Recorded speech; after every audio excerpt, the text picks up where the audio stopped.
O convidado de hoje do Café com a Polícia é o Carlos Alexandre, também conhecido como Bode. Ele é policial civil no estado do Rio de Janeiro e faz parte da CORE. Tem muita experiência em combate, cursos operacionais e vai compartilhar algumas histórias com a gente. Então serve seu café e curte esse papo que tá legal demais.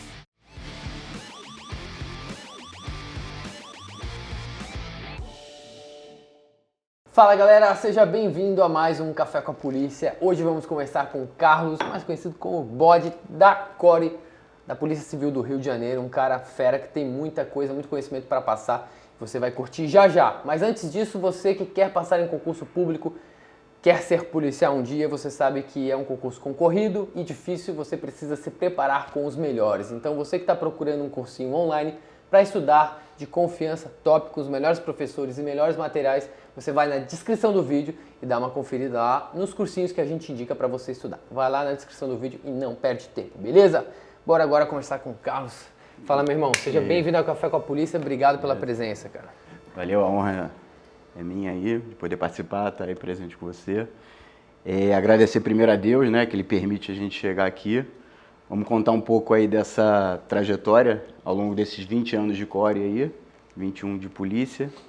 E essa evolução, né, que eu consegui, fui privilegiado de poder acompanhar o que a CORE era, como ela foi criada e o que hoje se tornou essa referência aí no Brasil e no mundo aí no combate urbano aqui no Rio de Janeiro. Bom demais, irmão. 20 anos de polícia no Rio de Janeiro é coisa pra caramba, imagino que você passou por muitas coisas. E por que você quis ser policial no Rio de Janeiro? Tu é carioca mesmo? Sou carioca, nascido e criado aqui no Rio. E assim, não foi nem uma vocação, quero ser policial. Na verdade, eu era professor de educação física. Quem é profissional da educação física sabe que a gente começa a dar aula às 6 da manhã e acaba às 10 horas da noite. Mas era uma rotina muito cansativa, muito estressante. E a realidade do professor de educação física é em cima de hora-aula, né? E a hora-aula é bastante baixa. Então, eu trabalhava muito e tinha um retorno. Apesar daquilo me satisfazer, não tinha um retorno. E aí, por questão de complicação financeira, e também não estava muito bem na empresa que eu trabalhava, surgiu... Você trabalhava com o quê? Eu trabalhava com atividade física em condomínios, né? Eram vários condomínios, eu era coordenador de alguns condomínios. E além de coordenar a equipe de professores, eu também dava aula, ou seja, eu trabalhava exatamente tipo de 6... funcional, assim, umas coisas assim. Na verdade, a empresa oferecia atividades para o condomínio, aí tinha atividade infantil, atividade para adulto, atividade para mulher, piscina, ginástica, hidro, futsal, enfim, uma infinidade de professores de atividades e eu coordenava isso. Então, quando faltava alguém, eu tinha que ir lá e cobrir, ou seja, era uma loucura, né? Era uma coisa realmente muito intensa. Mas eu gostava do que eu fazia, né? Porque você, quando trabalha com ensino, você trabalha com aprendizagem, você faz a pessoa desenvolver alguma técnica, alguma coisa e te dá aquele feedback, é gratificante. Só que a parte financeira ficava a desejar. Eu trabalhava muito, via que não tinha como ampliar esse horizonte financeiro, porque meu tempo já estava todo preenchido e não teria... Eu só ganharia mais se aumentasse a minha carga horária, mas no mercado tem um padrão da hora-aula e eu sabia que eu não ia ganhar mais isso. E aí ele estava sendo mais exigido, e aí problemas com chefia. E aí veio o concurso da polícia. Aí falei, sabe de uma coisa? Vou meter a cara, vou comprar esse bilhete aí sem saber o que é. E não tinha noção nenhuma, E aí quando fiz o concurso, quando eu comecei a estudar, a gente até, né, conversou em off aí que era totalmente diferente, a realidade... era mais regionalizado, né? O concurso era mais aqui porque a gente tinha as aulas presenciais e naquela época era videoaula, então era difícil, você tinha que pegar o DVD, levar para casa, assistir. E eu me lembro que eu tinha pouco tempo para estudar, então na verdade a minha aula presencial era sábado e domingo e eu ficava de 7 da manhã às 7 da noite. E o tempo que eu tinha para estudar, eu dava aula até 10 horas, chegava em casa umas 10h30, 11 horas... começava a transcrever as aulas. Era a época que eu gravava com cassete, gravadorzinho de cassete, e transcrevia. Por que eu estou te falando isso tudo? Porque num concurso que na minha época tinha 80 mil candidatos, eu com 3 meses de estudo, tendo esse horário, ou seja, final de semana assistindo, e durante a semana de 11 mais ou menos até 1h30, não passava muito disso também, fazia transcrição. Da noite? Porque eu chegava às 10 horas da noite, então até sentar para estudar de 11 até 1h30, mais ou menos. Era pouquinho, mas era constante. E eu consegui, né? E aí, o que eu posso dar o recado aí para quem está estudando e não consegue? Eu acho que tudo aquilo que a gente quer na vida, tudo aquilo que a gente se dedica e faz, você consegue. Acho que só depende da gente. Eu acho que você só não consegue se você desistir. É o que te impede de qualquer coisa na vida é desistir. E aí, se você persistir, a gente sabe que hoje em dia está muito mais difícil, o nível está muito mais alto, a dificuldade de emprego está maior, mas é o que falam, né? Quem estuda para concurso público é uma fila. Na verdade, é exatamente isso, né? Se você não sai da fila, uma hora você vai chegar lá na ponta. Então, dá para quem se dedicar, dá para conseguir conquistar seu objetivo aí. Tu morava sozinho na época, com a família? Na época, morava com família, morava com os pais e eu estava na transição, né, para poder morar sozinho, mas na época do concurso de estudar era a família, sim. E quando tu fala que entrar pra polícia no Rio, naquela época, a família apoiou, ficou, tem certeza, perigo? Acho que no início nunca apoia, né, assim, porque... E olha que era uma outra realidade, né, hoje em dia está bem mais pesado, né, a violência aqui no Rio. Mas não apoia. Assim, apoia naquilo que eu quero fazer, naquilo que eu quero melhorar, naquilo que eu quero me dedicar. E até não conhecendo a atividade, e assim, eu sempre, quando estava dentro da Cadepol, eu sempre almejava core, queria core. E isso assusta. Para quem não entende, né, acha que é uma coisa extremamente perigosa. E na verdade não é. A gente, ao longo aí desse bate-papo, aí vocês vão perceber que não é tão perigoso quanto as pessoas imaginam, assim. Você queria a Core, como você conheceu a Core? Onde que veio isso, esse desejo pela Core? Porque na época não tinha internet, hoje em dia todo mundo conhece, né, podcast, enfim. Então, na verdade, foi dentro da Cadepol mesmo, como eu falei pra você, né, do bilhete que eu não sabia qual era o filme. E dentro da Cadepol, as aulas, aí teve uma palestra, eu olhava, pô, os caras de preto, a viatura preta, aquilo totalmente operacional, falei, cara, é isso aí que eu quero pra mim e é isso aí que eu vou almejar e vou seguir. Já no teu treinamento, você falou que não sabia o que esperava. Qual era a tua expectativa e se deparou com qual realidade quando tu entrou? Então, a dificuldade foi o seguinte, a minha Cadepol, tanto é que toda a Cadepol, todo o curso de formação, os alunos têm um apelido, que é característico daquele curso de formação. A minha tiveram duas chamadas, a primeira de 1.200, depois mais 1.200 que eram os excedentes, eu estava nessa segunda chamada. E os primeiros foram chamados de miojo, porque fica pronto em 3 minutos, e a segunda leva foi chamada de pipoca, porque também fica pronto rapidinho. Porque geralmente um curso de Cadepol, um curso de formação, são 6 meses, e o nosso foi 45 dias. Nossa! Então você imagina 45 dias, você dá todo um conteúdo para formar um policial para estar nas ruas do Rio de Janeiro. Sai extremamente bizonho de lá, né? Então, na minha Cadepol, no meu curso de formação, não teve instrução de fuzil. Não teve instrução de fuzil. A gente tinha que pegar alguém mais experiente da delegacia. Eu, assim que me formei, até te falei isso também, né? Que tem um formulário da Cadepol que você coloca para onde você quer ir. E aí te dá 3 opções. E aí as 3 opções para mim foi core, core, core. Então é porque eu queria, estava disposto a ir. Infelizmente não fui e me lotaram na DRE, que na época existia uma DRE em Niterói. E aí lá que eu tive a possibilidade com os mais antigos de pegar um fuzil, ir para um local adequado para praticar o tiro. Mas pela Cadepol não tinha essa possibilidade. E assim que eu fui para a core, o primeiro dia foi tipo assim, jogaram um fuzil no meu peito, ó, vai para operação.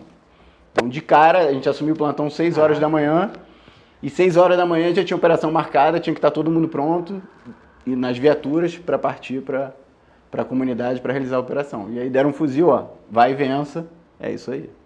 Tu falou assim, ó, não sei mexer direito nesse negócio aqui. Não, para você ver. O fuzil que eu tinha treinado era um, e o fuzil da core era outro. Então, Quem preparou o fuzil para mim foi um colega que era mais experiente da Core, porque era muito rápido. Eu cheguei, botei o preto e já era uma operação.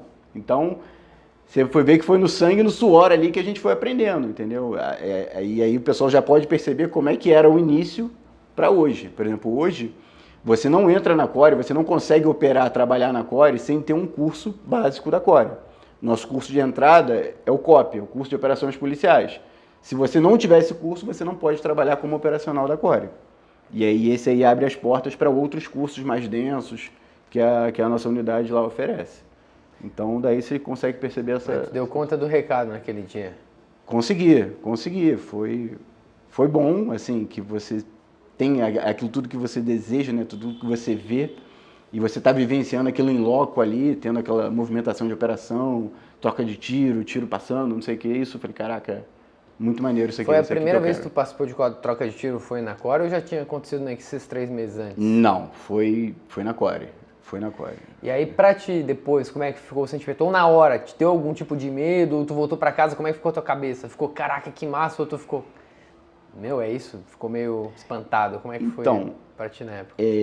Não, eu fiquei muito adrenalizado, assim, uma coisa muito positiva, né? Uma coisa que te deixa extasiado ali. Você, caraca, é muito maneiro isso aqui, é isso aqui que eu quero pra mim. E com a questão de medo, eu acho que o medo é um limitador. Quem critica o medo é porque acho que não vivencia. Mas o medo é positivo até no nosso processo de atuação, que você tem que saber lidar com o medo, né?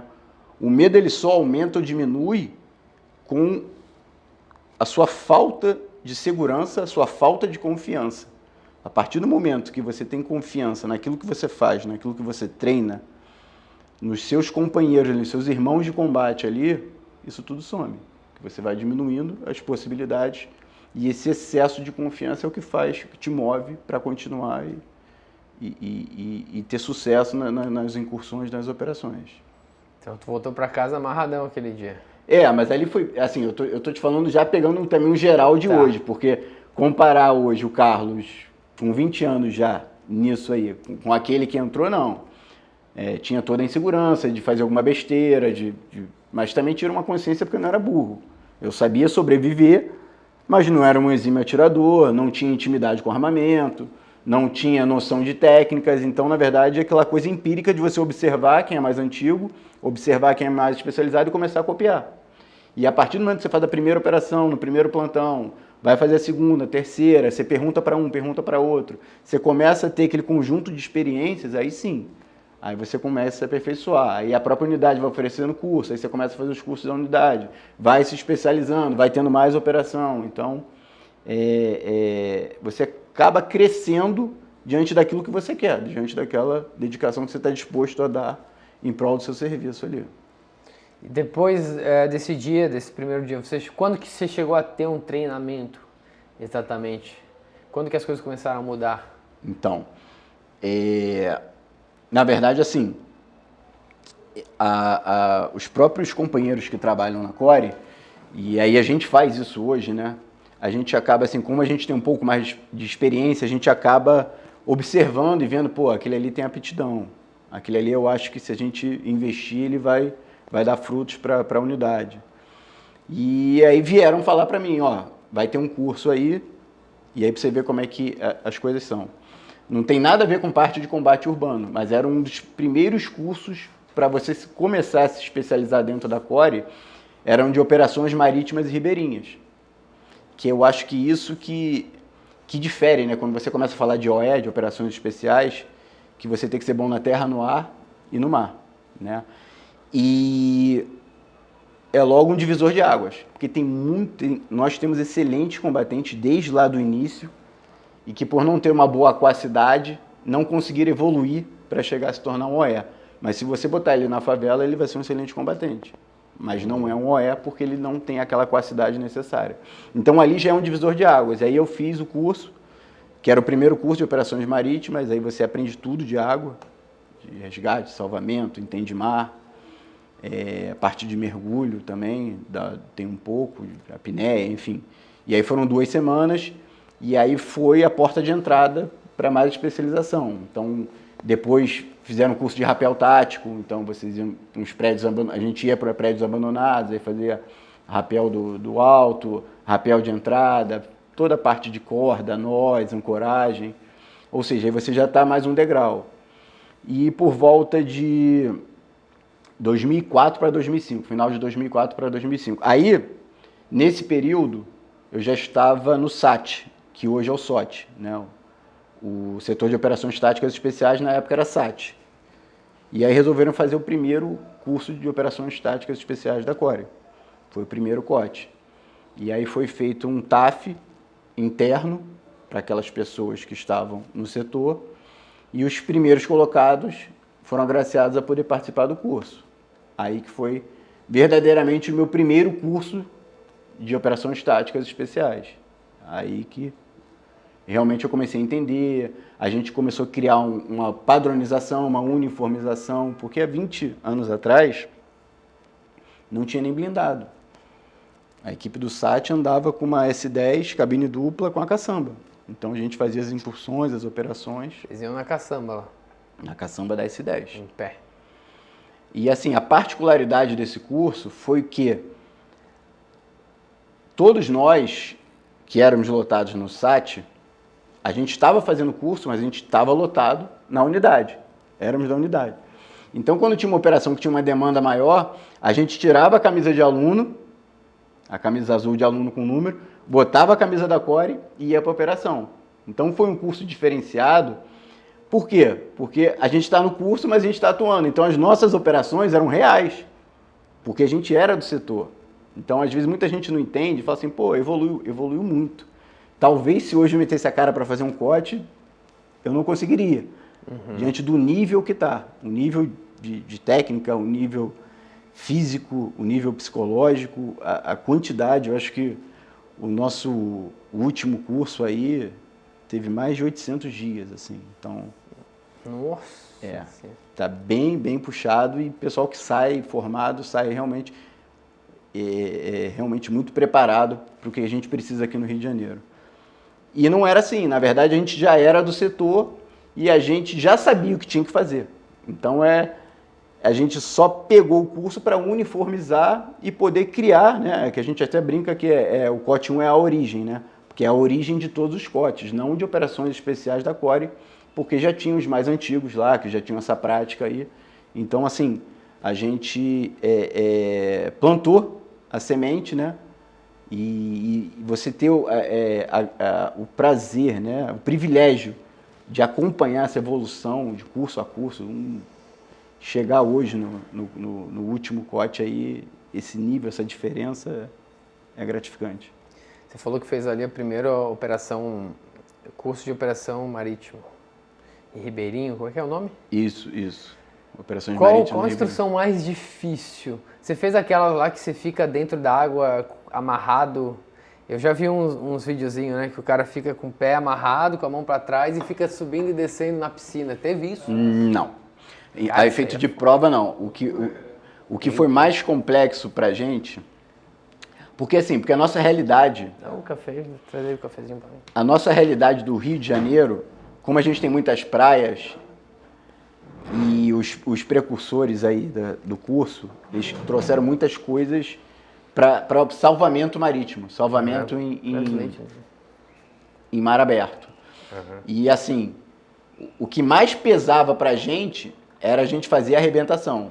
E eles esperavam exatamente o dia que o mar estava pior possível e falar assim, ó, você tem que entrar, resgatar aquela pessoa e sair. E aí realmente era que você separa. Aí você falou a questão do medo. Você fala assim, caraca, eu vou entrar e vou morrer. E aí sem você perceber, você vê uma coisa de mar, de arrebentação, é o que você acaba trabalhando numa operação.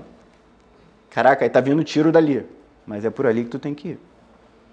Tu não pode falar assim, pô, não, tem medo e tem que encarar porque é o teu objetivo, a tua missão é aquela ali. Tu já surfava, alguma coisa do tipo? Não, mas sempre soube nadar, sempre tive aquacidade. Nunca fui um exímio nadador, mas também não morri afogado. Entendeu? É porque quem conhece o mar, eu fui criado no mar, assim, surfei, né? Foi o primeiro esporte que eu aprendi. Quando você pega uma arrebentação Fudida, forte é tenso, dá medo, cara, encarar. Mesmo quem já é experiente no mar. E em Copa, o que acontece? Fica pior ainda porque faz um banco de areia. Então a altura de água é baixa, entendeu? E aí o que eles faziam?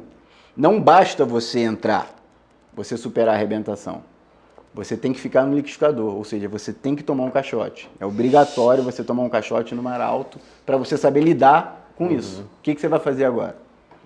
E aí tem várias técnicas que são ensinadas, como é que você faz para furar a onda, como é que você faz se tomar o caixote, a questão da espuma que você tem que esperar passar. E isso tudo você vai começando a assimilar. Porque tu ficar tentando nadar nesse ponto para subir não adianta. Não adianta. Você tem que ficar lá embaixo, manter a tranquilidade, saber que vai ter o liquidificador ali, que você tem que manter a calma, a tranquilidade. Ou seja, traz isso para nossa realidade. Você está num confronto, o tiro está pegando perto, irmão. Tá todo mundo bem aqui, está pegando perto, mas não está pegando em ninguém. Você passa a ter um autocontrole diante das adversidades. Aí depois desse teve o cote. Você fez o cote. Não, aí depois teve o rapel, né? Teve o rapel? Teve o rapel tático, que aí você... Você já usou rapel para operação? Precisou? Já usei para operação, não. Já usei, e depois a gente vai chegar nisso também, eu trabalhei 9 anos na aeronave, no helicóptero. A gente já usou o fast rope em operação real. Foi utilizado algumas vezes. Mas o rapel não. O rapel é mais para resgate, salvamento. E aí na aeronave também a gente utiliza, porque também muita gente não sabe, né? A realidade do Rio de Janeiro acha que a aeronave só é para combater, né? E não é. Tem muito resgate e salvamento. Tanto no mar, que a gente utiliza o pulsar, quanto também nessa questão de paraquedista preso em árvore, em local que não tem acesso, aí você tem que fazer um rapel. Você desce no rapel, faz a trava para fazer o resgate. Esse rapel estava dentro de qual curso?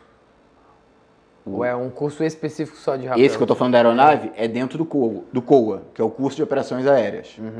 Então, mas assim, seguindo uma ordem, vamos lá. Operações marítimas, aí fiz o rapel tático. O rapel tático não tem nada a ver com a aeronave. É só você fazer aquelas entradas, saber fazer as travas, você ter a familiaridade e isso trabalhar também a altura, né? Tu por conta quis fazer esses cursos? Sim. Aí você teve vontade de aprender? Sim, e é sempre se superando.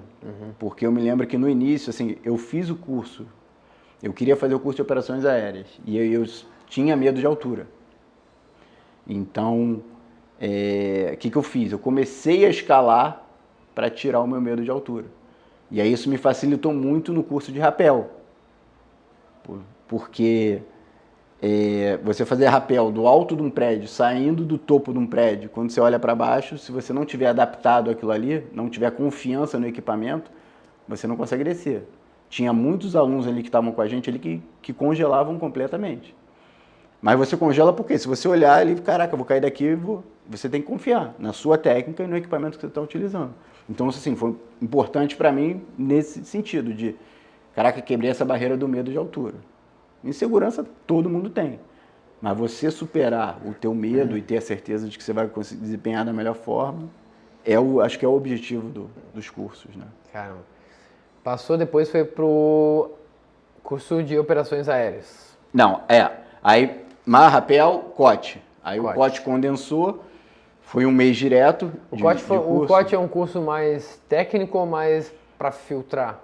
Mais de rústico, né? Então, os primeiros cotes, como eu te falei, o cote 1, cote 2, cote 3, todos que fizeram, com exceção de um ou outro ali que veio de fora, mas eu posso falar para você que 90%, 95% já estavam lotados na unidade. Então era uma outra realidade.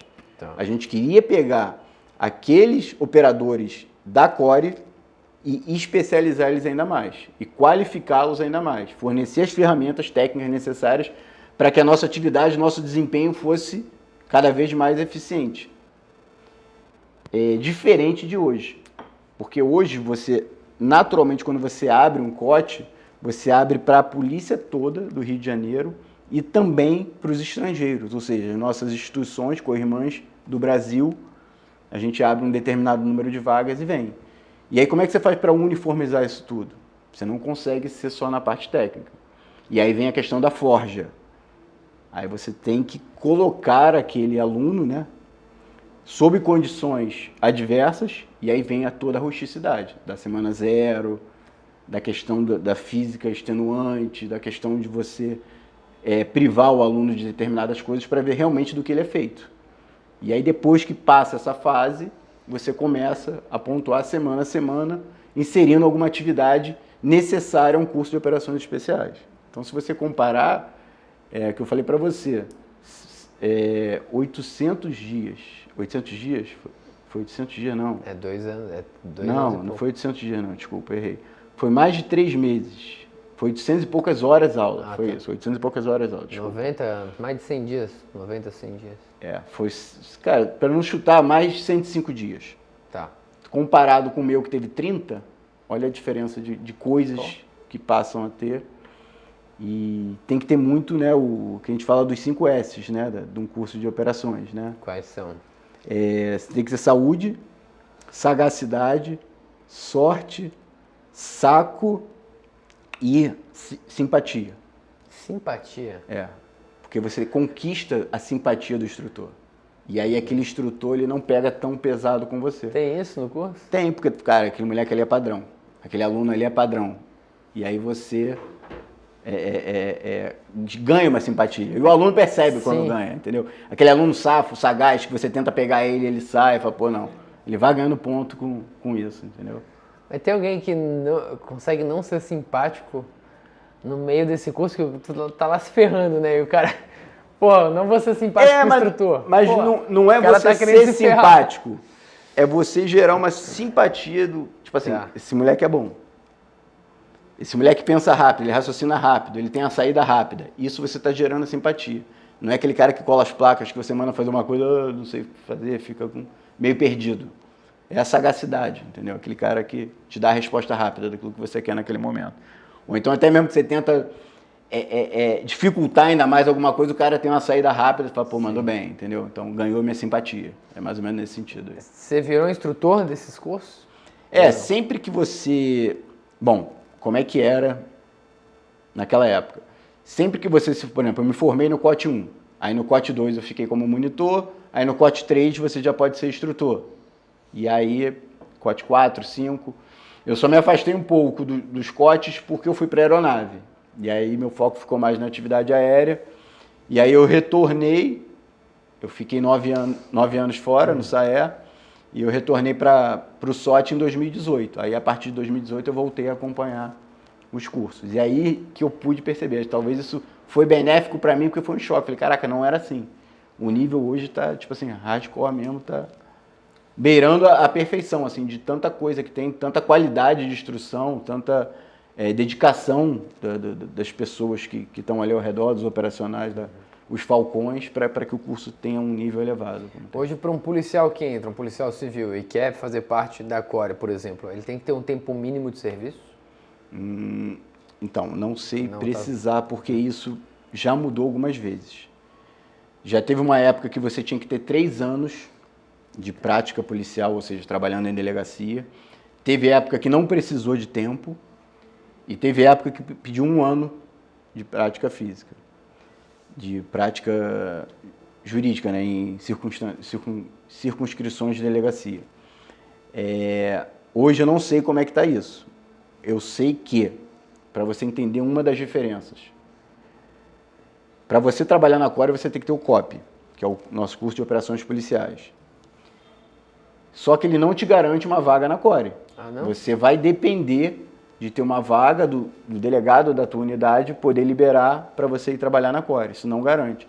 Só que quando você faz o COT, pelo menos nos 2 últimos COTs, todos que se formaram conseguiram vir para a unidade. Então, aí você consegue mensurar a diferença do peso de um curso de OE para um curso de entrada. Não que o COP não, o COP tem a sua importância.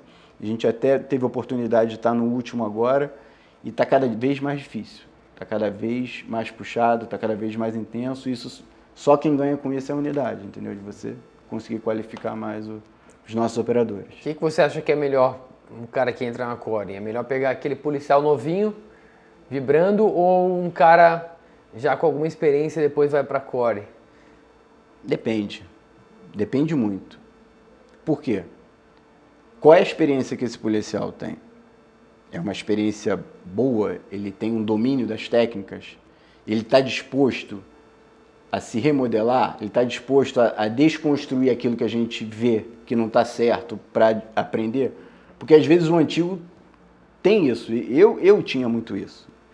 Quando eu resolvi realmente me aprofundar nessa parte de instrução, principalmente depois que eu fiz o curso de instrutor de armamento e tiro da Polícia Civil, que me credenciou a também ser instrutor de tiro da CORE, eu comecei a ter um foco mais para isso. Algumas coisas que eu fazia, mas eu tenho efetividade naquilo que eu quero, me dá a segurança, me traz a confiança, eu não vou fazer aquilo que você está me falando porque eu tenho efetividade. E aí quando eu passo a experimentar aquilo que você está me falando e eu consigo ter uma eficiência muito melhor, eu falo, caramba, só que nem todo mundo está disposto a isso, a ter essa humildade. Porque tu já é antigo, você tem que passar alguma valorização, eu tenho que passar uma experiência. Então vai depender muito da pessoa, isso é muito pessoal. E o novo não, o novo é a coisa mais fácil que tem. Você não precisa desconstruir nada, você só vai dando informação para ele moldável, né? E cobrando, e o cara que é novo geralmente está com o gás todo, está com aquela fome de aprendizado, aquela fome de mostrar que é bom naquilo que quer fazer, que quer evoluir. E aí é o melhor dos mundos, entendeu? É porque tem muito aquilo também, né? Na Polícia Civil você pode ser mais operacional, isso é o legal da Polícia Civil. Você pode trabalhar um pouco mais operacional ou pode trabalhar um pouco mais na parte mental de investigação, né? Que eu acho que são tarefas diferentes, mas as duas são super necessárias para a profissão. A parte de investigação, não sei se tu chegou a fazer, e a parte depois de operação, porque você faz uma investigação e precisa prender um cara que está lá no meio da favela, vai precisar do quê?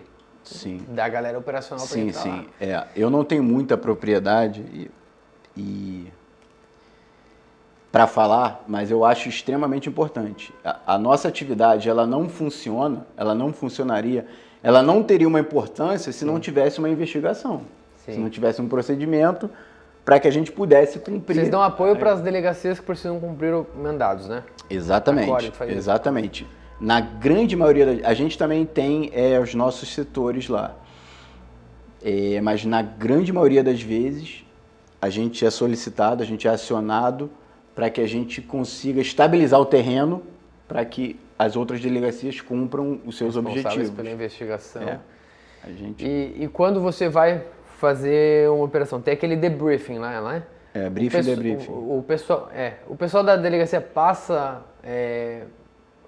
o geral da investigação ou só o alvo e o que precisa fazer e vocês não sabem mais nada? Então, geralmente, essas questões mais específicas de nível investigatório, elas são passadas ou para o nosso delegado ou para o chefe do determinado serviço. Tá.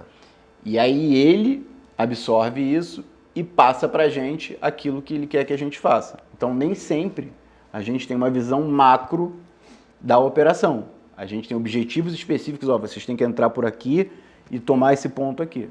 Geralmente é isso que é chegado até a gente. Entendeu? Ou o alvo é esse aqui, está nessa casa aqui. É mais ou menos nesse sentido. Da missão ali, vocês vão Exatamente, missões específicas, né? Mas o chefe não, ele tem uma noção macro da operação. Você já teve vontade de trabalhar com investigação? Isso aí é um pouco do operacional? Ou tu ainda vibra tanto operacional que nem pensa nisso? Não, assim, eu admiro muito quem trabalha, que eu acho muito maneiro, mas eu acho que a minha vida convergiu para isso. Né? Eu acho que desde a minha entrada, assim, que eu falei para você, desde a Carepau eu queria muito daquilo. Hoje eu sou muito feliz, muito realizado, né, naquilo que eu faço, que tenho plena gratidão de que tudo que eu consegui, tudo que eu conquistei, de cursos no exterior que eu fiz, foi graças à Polícia Civil, graças à CORE, e não me vejo mesmo, nunca. Para falar que nunca fiz, é aquilo que eu falei para você, eu entrei para a polícia e fiquei 3 meses na DRE. E por falta de efetivo, o cara novo que está entrando, eles me botaram na escuta. Cara, trabalho excelente, excelente. Mas eu escutava toda a ação, falava para quem estava em loco, e eu queria estar em loco, eu não queria estar transmitindo aquilo, né? Porque é uma interceptação, e aí você está ouvindo e você está falando para quem está em loco, o cara está com a bermuda tal, ele vai chegar no carro tal. E aí eu me lembro que a gente estava nessa investigação, que eu estava na escuta, e tinha um alvo para prender que era o que chamavam de matuto, era o cara que trazia a droga. E tudo que eu pedia lá pro chefe da delegacia, eu falei, cara, só quero estar no dia para prender o cara. Eu só quero estar no dia para prender o cara. E infelizmente eu não estava no dia, aí prenderam, vieram me agradecer. Eu falei, pô, cara, não é isso que eu quero para mim. Né? Eu quero estar no local. E aí juntou tudo, core, consegui ir para core. E aí foi só desenvolver a carreira lá. É porque a cereja do bolo, eu trabalhei com investigação praticamente a carreira toda, né? Você investigar e não prender é frustrante. Aí eu entendo tua frustração ali de não estar lá. Ajudou, mas, pô... Na hora... Lá, né? Exatamente. É maneiro pra caramba isso, tá louco? Agora, tu faz o que é o mais gostoso da polícia, que é prender. Sim. Ou combater, enfim, né? Sim, depende do cliente, né? Depende de como ele recebe. E aí uma das coisas... agora tá acontecendo o curso de formação dos novos policiais na Cadepol. Quando eu tenho oportunidade e a gente consegue trocar uma ideia com os alunos, porque muita gente se assusta, né? Muita gente que não conhece a Core, não conhece a realidade, acha que é muito perigoso. Perigoso acho que o Brasil, Rio de Janeiro, a gente sabe que tem um índice de criminalidade que outros estados não têm. Então, se você partir disso aí, morar no Rio de Janeiro é perigoso. Por si só. Né? E aí o que eu costumo falar para eles, por que a Core não é tão perigoso quanto você não trabalhar na Core, em qualquer outro lugar? Por que eu falei para você? Quando a gente é acionado, a gente sabe para onde a gente está indo. A gente sabe o que a gente vai enfrentar. A gente tem os melhores equipamentos. A gente tem o melhor treinamento. A gente confia e conhece os nossos companheiros, os nossos irmãos de combate. Quando você vai para uma delegacia, eu posso me especializar lá fora.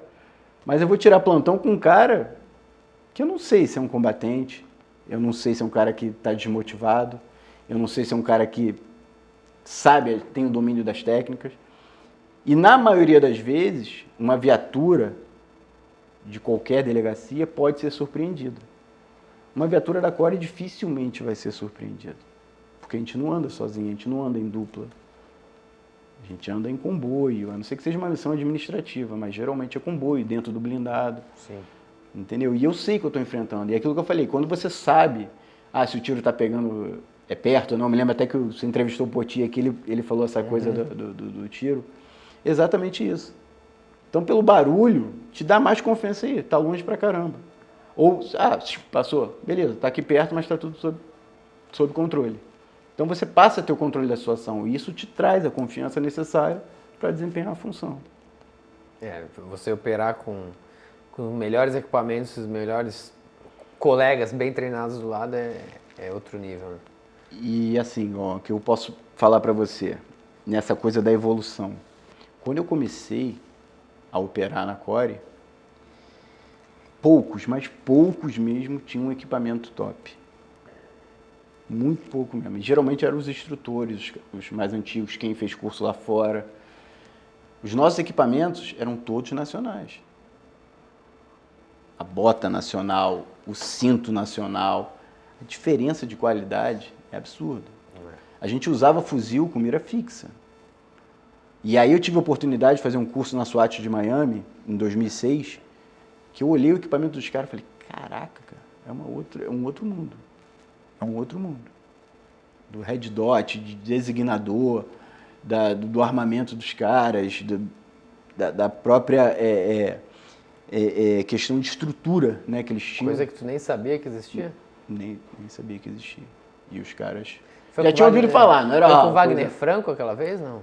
O Wagner Franco falou, foi uma vez também. O Wagner Franco, ele foi antes de mim. Foi. Salvo engano, acho que ele foi em 2002. Eu fui em 2006. Tá bem antes. O Wagner é mais antigão, então. O Wagner é um pouco mais antigo de polícia. Ele foi em 2002, eu fui em 2006. Não estamos chamando de velho, não, Wagner. Só que tu entrou antes, só isso. Entrou um pouco antes. E aí tu foi lá no SWAT e viu outro mundo lá, cara. E como é que foi a relação com os Então, mas lá, pra mim, eu já tinha feito o COT. E aí quando eu fui lá, eu percebi que não tinha nada de novo. E isso que eu achei muito maneiro. Porque quem formatou o nosso curso, que hoje já se aposentou, foi um dos um dos idealizadores do que hoje é o SOT, que era o que eu falei para você que era o SAT, era o Sérgio Inácio. E ele já tinha feito o curso, salvo engano, eu acho que em 92, 91 ou 92. Ou seja, ele já tinha uma base, antes da gente saber o que era operações especiais, o que era grupo tático, ele já tinha feito o curso lá. E como eu tinha feito o COT em 2005 e fiz a SWAT em 2006, quando eu fui fazer lá, eu falei, cara, não tem nada de novo aqui pra mim, em termos de tática e técnica. Tudo eu já tinha visto no COT. E aí eu percebi que, caraca, a base foi a SWAT de Miami lá. E só que qual é a nossa diferença para eles? Improvisação. Eles não têm improvisação nenhuma. Se é para fazer isso, ele vai fazer isso. Caraca. E aí que a gente fala assim, caraca, não, o cara é americano, o cara é marine, não sei o quê, o cara... Maneiro, especializado, atiram bem pra caraca, porque tem um quantitativo absurdo. Só que eles não têm capacidade de improviso. E se você não tem capacidade de improviso no Rio de Janeiro, vai pro barro. E aí, por isso que eu falo assim, cara, pra mim é muito prazeroso, muito gratificante, tem um orgulho absurdo, porque eu tenho a capacidade de treinar, de operar e de instruir. E quando eu estou operando com esses caras, eu falo assim, caraca, o que os caras estão fazendo? Às vezes, situações de adversidade, frações de segundo, o cara consegue pensar, fazer uma manobra tática, técnica e continuar. E isso, assim, experiência própria. O gringo não tem. O americano é muito de planejar e fazer o planejar. Fazer o que está planejado. Se alguma coisinha sair... Só para você ter noção, dos fatos que aconteceram lá nos Estados Unidos, no curso da SWAT de lá, tem uma etapa que eles te levam para um bairro, como se fosse um bairro comercial, que à noite fecha, então o bairro fica tudo só com as luzes, as portas todas fechadas. E eles dividem em 3 times para você fazer uma conduta de patrulha e vocês tem que resgatar um boneco lá que eles fazem de mangueira de bombeiro, molhada com peso, que tem uns 120 quilos. E está em algum lugar nesse bairro deserto.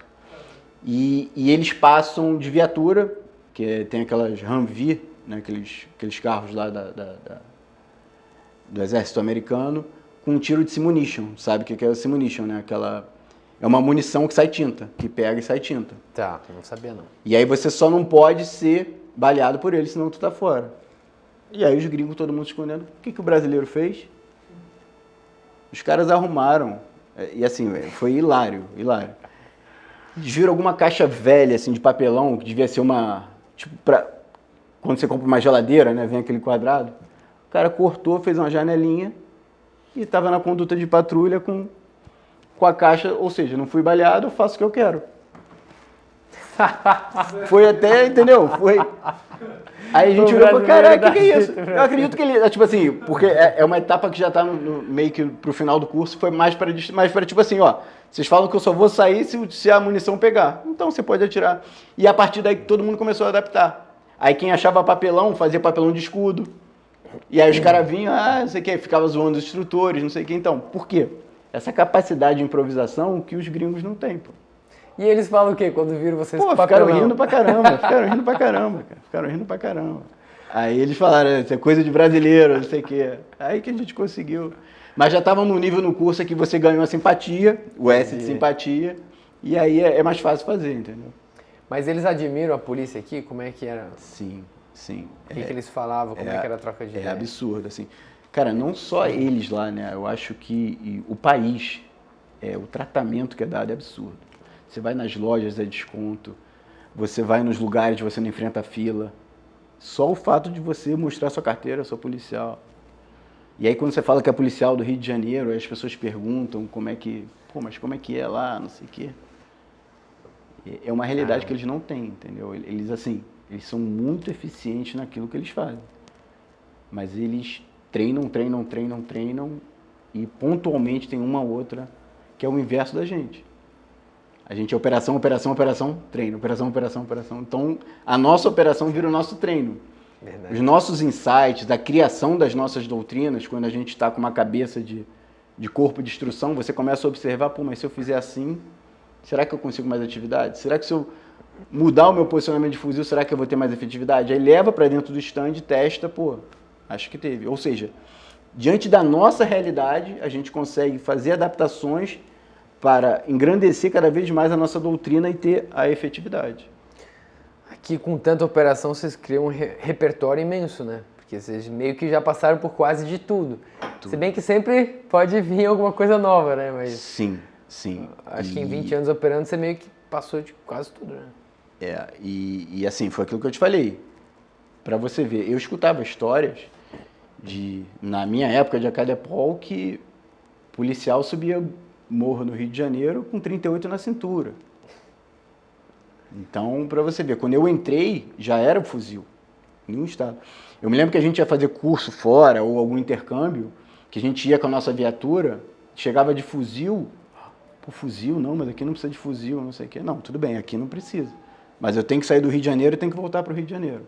Então, a gente precisa de fuzil. Então, era uma realidade que eu acho que alguns estados ainda não têm. Se bem que a gente está vendo essa unificação do crime, essa coisa da propagação, essa informação que ela acaba, né, hoje em dia com a mídia social, com a internet, ela acaba se propagando de uma velocidade absurda, mas não tinha.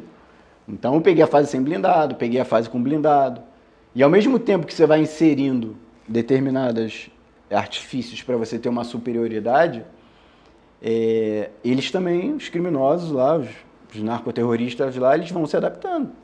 Você já chegou a se surpreender com um poder bélico acima do esperado, por exemplo?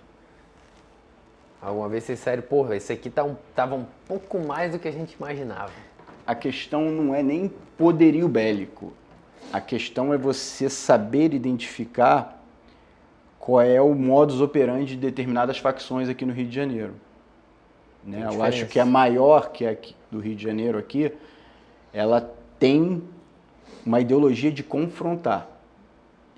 E ela realmente quer desafiar o Estado. Porque a coisa mais fácil, como outras facções fazem, a polícia está entrando, o que eu vou fazer? Não vou confrontar.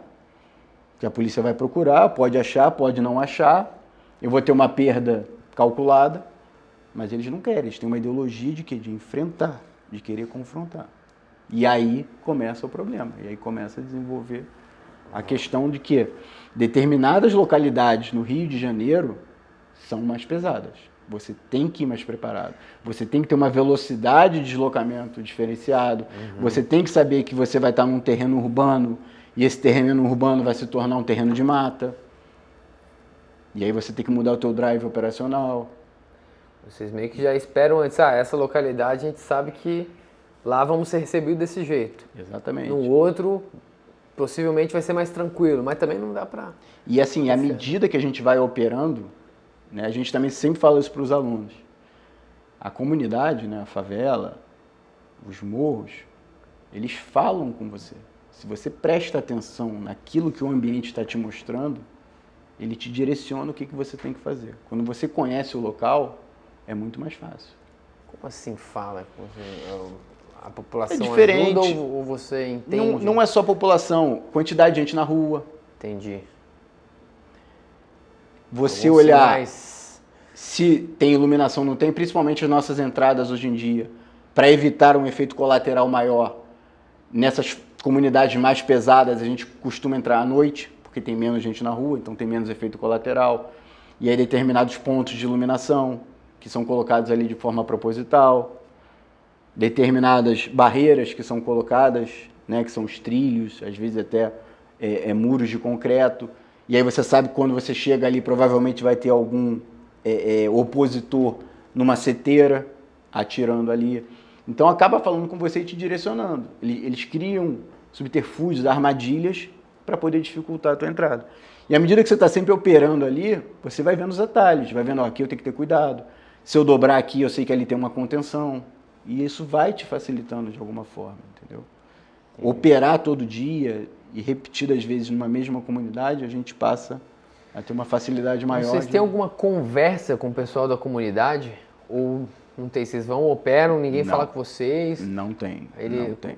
Você percebe que o pessoal da comunidade, que a princípio não são o pessoal do crime, olham vocês com bons olhos quando vocês estão lá, ou você percebe que eles não queriam vocês lá? Sim, mas a gente percebe... você sabe como é que é o Tribunal do Tráfico, né? A gente não precisa, isso já foi notório, né? Desde que eles fazem lá quando fizeram com o Tim Lopes. Então, são inescrupulosos, são violentos e realmente fazem isso para intimidar, para dar um recado. Certo. E aí você vê no olho da pessoa que ela está realmente presa ali, né? Ela fica feliz, mas ela não pode demonstrar felicidade. E você, quando olha no olho da pessoa, você consegue perceber isso. Você vê caraca, ainda bem que vocês estão aqui. Um ou outro se arrisca e fala baixinho, entendeu? Fala, pô, ainda bem que vocês estão aqui, não sei o quê. Porque, imagina, me coloco no lugar deles ali, você vivendo aquilo ali, assim, as atrocidades que eles fazem é absurda, é expulsar morador, sabe? Às vezes um pai de família que está lá, que é trabalhador, tem uma filha mais bonita, aí o traficante acha ela bonita, aí quer pegar para ser a mulher dele, e aí você vai fazer o quê? Se ele tem um domínio da favela. Então tem muitos casos nesse sentido que as pessoas ficam reféns daquilo ali, não tem condições melhor de sair dali e acabam se tornando refém. A grande maioria da população, das comunidades, são pessoas de bem, mas são pessoas que não podem falar, que não podem abrir a boca com medo dessa retaliação. E retaliação de traficante é covardia com morte. Não é fácil, cara. Teve, eu acho, um entrevistado que falou que uma vez uma moradora ajudou ali a ficar escondido, mas também não podia saber, né? Só se escondeu ali, quando pôde ele saiu. Mas eu imagino o risco que a pessoa corre ao fazer isso, ao querer ajudar um policial. Sim. Tá louco. Sim. Não tem nem... Você cresceu perto de comunidade, não? Não. Assim, Rio de Janeiro é difícil, né? Tirando Zona Sul, você vai para um lugar, vai para o outro. Qual hoje você acha que é a comunidade mais complicada de operar? Se é que pode ter alguma a mais. Tem algumas. Mas eu prefiro não falar, por quê? Porque eu vou estar engrandecendo. Ah, entendi. Entendeu? Quem é da área sabe que existem determinados redutos, QGs do tráfico, né? Depois os caras vão ficar lá se achando. Vão ficar se achando. Vão ficar se achando. Então, só para não dar notoriedade para eles, mas aí depois eu te falo em off. Em off tu fala. Caraca, mano. Você tinha falado, voltando um pouquinho ali do treinamento fora, que você foi para fora treinar. Já veio polícia da gringa para cá treinar e acabou saindo com vocês para acompanhar alguma operação? Então, não em forma de curso, né? Eles ainda não vieram fazer os nossos cursos, mas em forma de intercâmbio. Tá. Policiais da Suíça vieram aqui. Caraca, policiais da Suíça, olha só. Lá o que tem? Tem bêbados? O que os caras têm lá, né? velho? Eles ficaram assim. E levaram eles para dar uma volta no blindado e eles ficaram mardões, assim. Acho que foi o melhor dia da vida deles, assim, de uma realidade que eles não conhecem, né? Policiais nossos aqui já foram para Alemanha também, fazer intercâmbio, Espanha, e aí por aí vai, entendeu? Mas eu queria ver um policial da Suíça dando uma voltinha para ver a realidade aqui. Os caras deviam ficar... Sim, cara. E não é o olho do furacão, é só ao redor ali, assim. Infelizmente, Rio de Janeiro é assim, né, cara? Tem lugar que se você passar, você sabe que vai ter confronto, né? E aí a gente procura evitar só em caso realmente de extrema necessidade. Sim. Qual você considera que são as características essenciais para alguém que quer ser operador especial?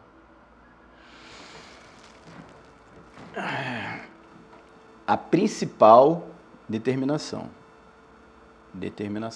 Porque muita gente... E assim, o que eu posso falar assim nesses anos de experiência?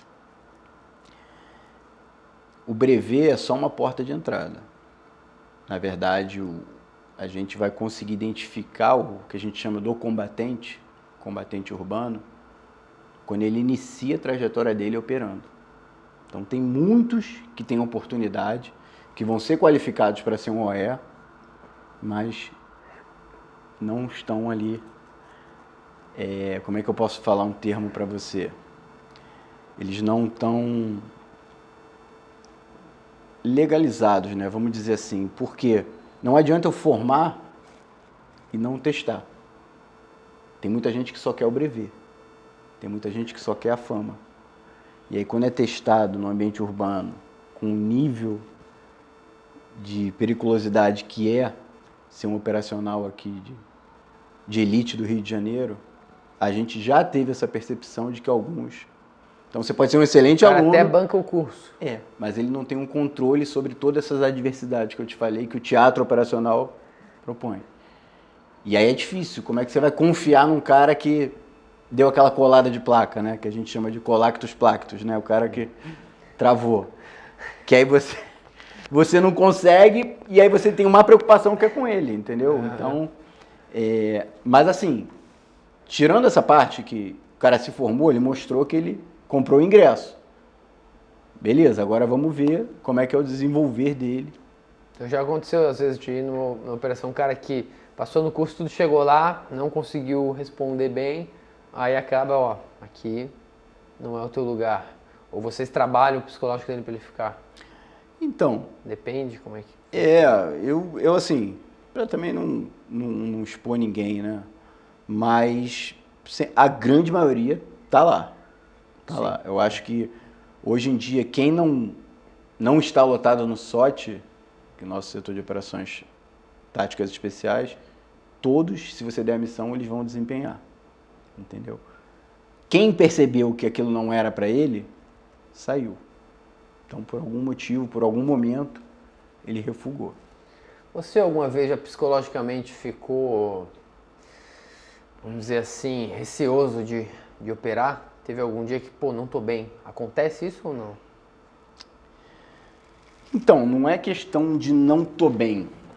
A questão é que, para fazer o que a gente faz, a gente tem que ter um pouquinho de inconsequência. O que é essa inconsequência? É uma inconsequência controlada. Porque senão você sai fazendo tudo sem técnica. Sim. Não é. Por quê? Porque o medo faz parte. Pô, ninguém quer tomar tiro. O problema é o seguinte, tem essa rua aqui. O cara tá dando tiro lá. A gente tem que ir.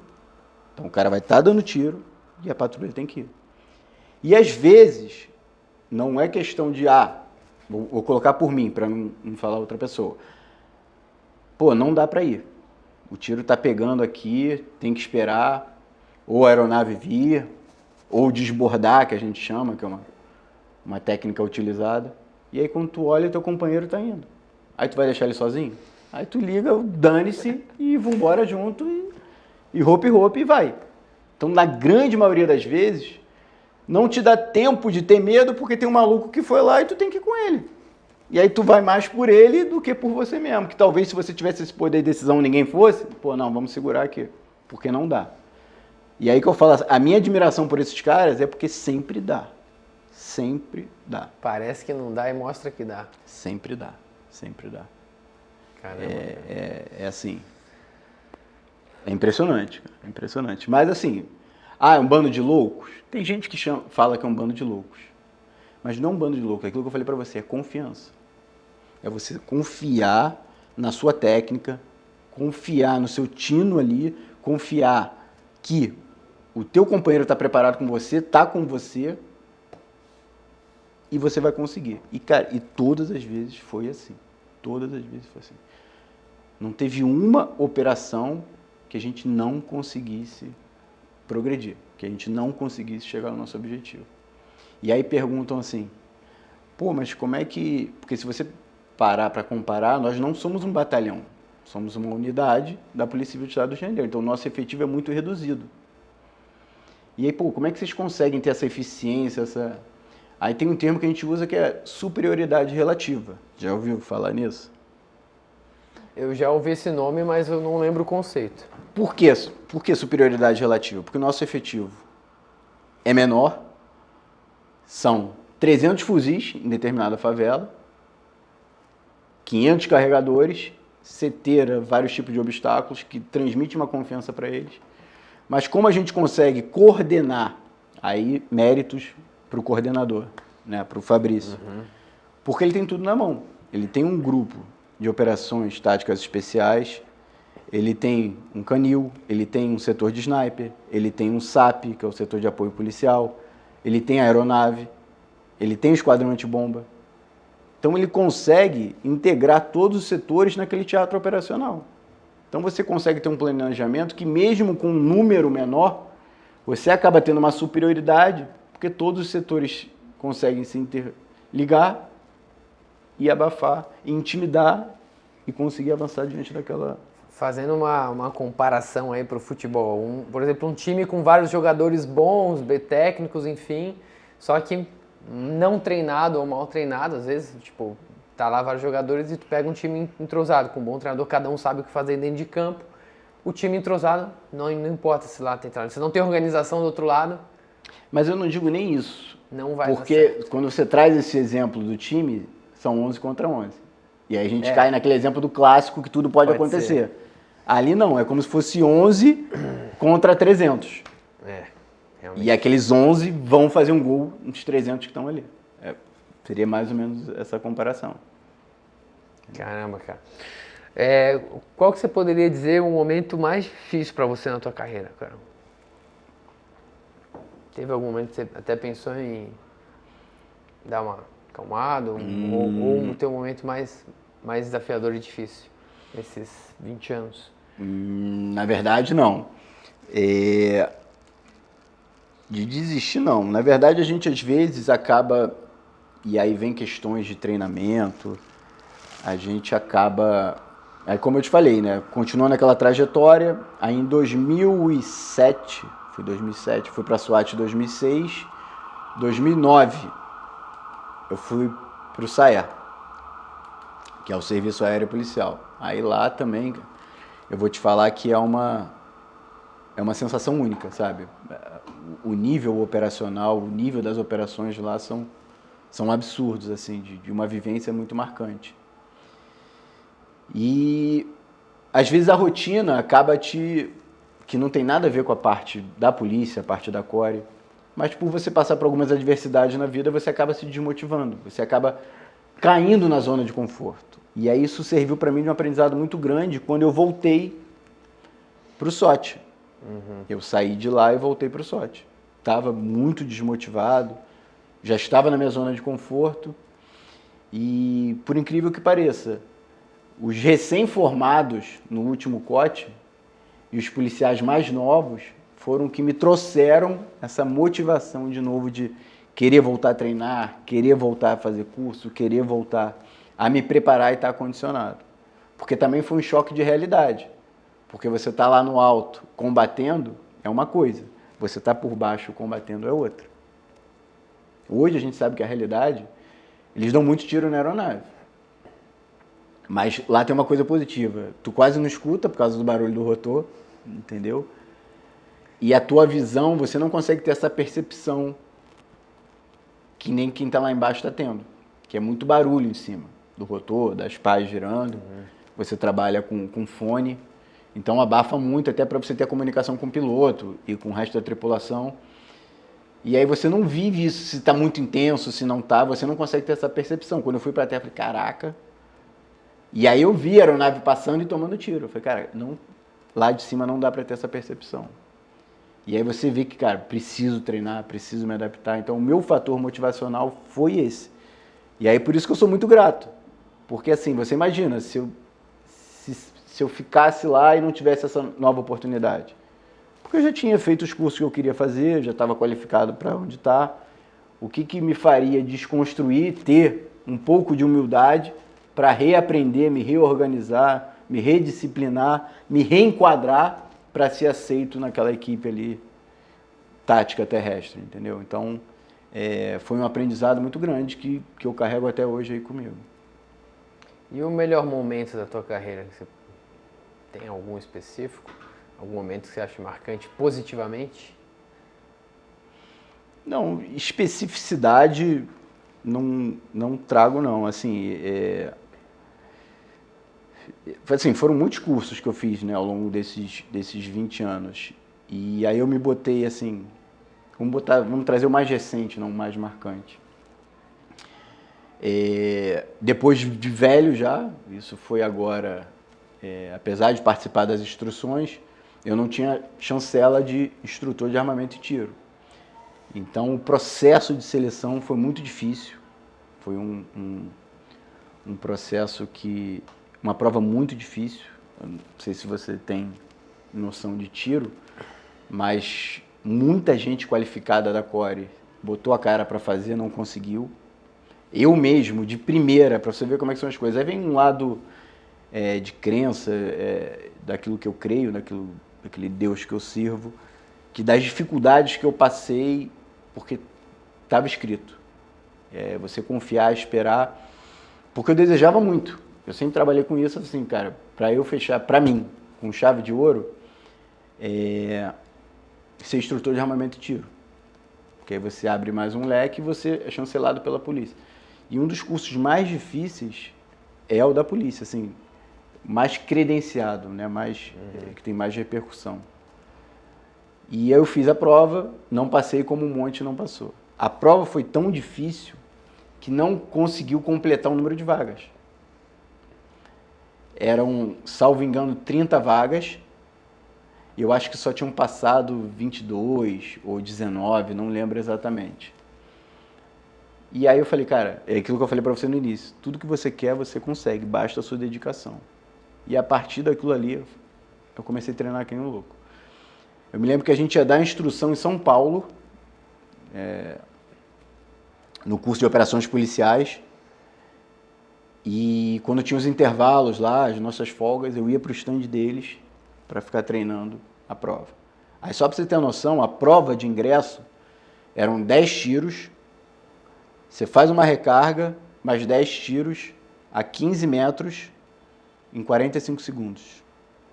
Então, assim, e você tinha que fazer um mínimo de 140 pontos, com aquele alvo NRA, que é 10 no meio, 9, 8... de pistola a 15 metros é difícil acertar. E o tempo, 45 é muito, você tem que ter uma cadência, qualquer A arma longa é mais tranquilo. Tranquilo, pistola E a nossa é G23, que é a arma mais curta, né, compacta. E tem que ser com a G23, entendeu? Não pode ser outra arma. E aí você só tem uma chance e acabou. E aí eu me lembro que o meu desafio maior foi exatamente esse, porque eu me preparei, e aí eu estava confiante, eu estava fazendo os pontos que eu não fazia, e aí veio a notícia. A primeira notícia, quem fez o primeiro teste não poderia fazer o segundo, teriam que ser novas pessoas. Aí, e tipo assim, isso, véspera dessa decisão, aí eu falei, cara, não é possível, tô treinando tanto, tô confiando tanto, eu estava muito confiante que ia conseguir a vaga. E aí vem uma notícia dessa, vai me inviabilizar de fazer uma coisa, e aí, ao meu ver, era absurda. Cara, aí continuei, não parei de treinar mesmo com a notícia. E aí, em cima da hora, conseguiram reverter, e aí eu tive a oportunidade de fazer a prova novamente junto com todos os outros. E aí foi a minha maior pontuação de todos os treinamentos que eu fiz. Aí eu não esqueço até hoje, eu fiquei em terceiro lugar nessa reclassificação. Aí eu fiz 163 pontos, se eu não me engano, assim. Foi uma coisa bem alta, porque você tinha que fazer 140 ali, era o corte. E aí eu comecei o curso. E aí esse curso foi assim, foi o pior que você possa imaginar. Porque era muito tenso. Toda semana tinha uma prova. Isso já estava notório na Polícia Civil lá, que toda semana tinha uma prova. Toda semana. E aí você via colegas que atiram bem, sendo eliminados. E tu ficando ali, pô, esse cara atirar melhor que eu, já saiu. E eu no limite. Por quê? Fora a tensão, eu sei das minhas limitações técnicas. Porque você tem que ser um bom atirador para ser um instrutor. Mas o principal é você saber passar aquilo ali. Só que para você saber passar, você tem que executar. Só que o nível estava tão alto que era como se fosse de um atirador mesmo, de ponta. Eles davam a instrução, mas também exigiam. E aí você vivia naquela tensão, naquela tensão, naquela tensão. E aí sim, esse curso foi uma aprovação para mim. Porque provas que, tipo assim, é para você ter noção, eu uso óculos de grau. Então, para fazer alça e massa, eu não enxergo se eu não utilizar óculos de grau, se eu não usar o grau. Só que, por exemplo, vou dar um exemplo, tinha uma prova lá que você tinha que acertar uma esfera preta de 10 centímetros. E aí eu tinha que escolher. Ou eu enxergo a esfera e não enxergo o meu aparelho de pontaria, porque eu estou com óculos de grau, eu vou tirar o óculos de grau, vou enxergar, ou eu enxergo o meu aparelho de pontaria e não enxergo a esfera preta. Como é que eu acertei aquilo lá? Não sei. Não sei. Deus. Deus, cara. Ele pegou lá minha mão lá e acertou, porque eu não enxergava. E aí hoje não, aí hoje eu continuei estudando. Na verdade, eu acabei automatizando e interiorizando um movimento corporal que é onde eu boto vai. E é isso tudo que a gente não vai aprofundar em questão de tiro, mas é o que o tiro de combate remete. Você deixa, lógico, fundamento é base para tudo, fundamento de tiro é base para tudo. Mas você deixa de lado essas coisas de, vamos fazer avisada, alça e massa. Não, onde eu botar eu sei que vai. Eu tenho a confiança que vai e vai. Então, vou te dar um exemplo. Você foi surpreendido. Vamos supor que você deu um mole e foi surpreendido. Você pegar e apontar, você vai acertar naquela direção que você quer. Por quê? Você já interiorizou o movimento que você precisa fazer para acertar aquele alvo ali. Então, você vê que as coisas não acontecem à toa. Tudo tem um propósito. E isso me ajudou muito a desenvolver algumas técnicas para facilitar a gente hoje lá na Core. De alguma forma, tentar sugerir alguma coisa, adaptar alguma coisa, dar algum insight para algum operador, para a gente, de alguma forma, estar contribuindo para a melhoria dele ali na efetividade do combate. Que massa, cara. Eu tinha feito uma pergunta para o Poti, fazer para ti também. Você percebe que hoje a criminalidade sabe atirar melhor? Eles evoluem nisso? Ou é só mais arma, eles atiram de qualquer jeito? Então, Você percebe aqueles que estão se qualificando ou não? tem várias possibilidades de eu te responder isso. Vários fatores. Primeiro, recrutamento de quem tem alguma experiência militar com armamento. Caramba. Segundo, a própria estrutura da montagem da contenção daquela entrada. O que é isso? Ou seja, se eu coloco um trilho aqui, o policial tem até esse trilho, eu consigo, os vagabundos, os opositores, conseguem botar uma parede com um buraco de seteira, aonde você botar o fuzil, aquele fuzil está apoiado, vai pegar ali. Então você não precisa ser um excelente atirador, basta você apoiar e ter coragem de apertar aquele gatilho que vai ali. Eu posso não acertar em cheio, mas se eu boto numa quantidade, uma cadência de disparos, pode ser que algum pegue. Então você não precisa ser um bom atirador, você usa uma estrutura física para melhorar essa efetividade. Outro, essa militarização desses ex-militares que passam conhecimento, a gente já viu, teve alguns vídeos que foram divulgados aí na internet, que eles pegam o descampado e começam a treinar.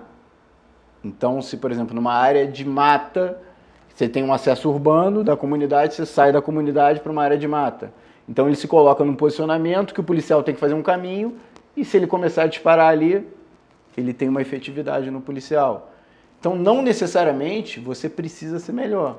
Você utiliza de subterfúgios, que é o quê? O dia a dia, a dificuldade, a polícia tentando subir, tentando dominar, chegar no ponto mais alto, eles tendo perda, mas perdeu por causa disso, por causa daquilo. E aí a coisa vai evoluindo tanto pra gente quanto pra eles. É isso.